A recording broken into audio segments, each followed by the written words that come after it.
Ford Explorer wanted an oil change and complained of a coolant leak. So on these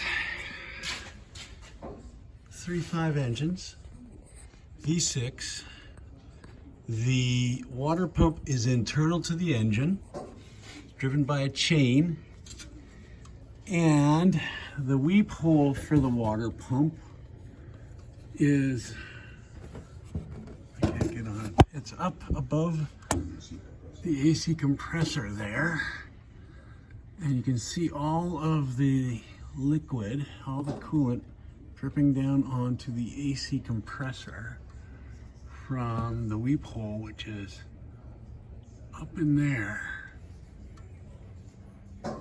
So that's an internal water pump. So it is going to be a big job to get. Actually, can I see it way up there? Can't quite see it there. But that's where it's leaking to. It comes from inside the engine, out the weep hole is up there. Drips down onto the AC compressor, and that is where the leak is coming from on this Explorer. We've had a number of these that leak like that.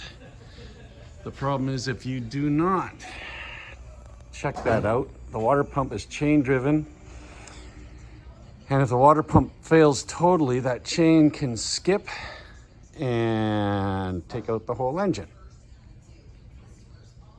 So, Ford water pumps.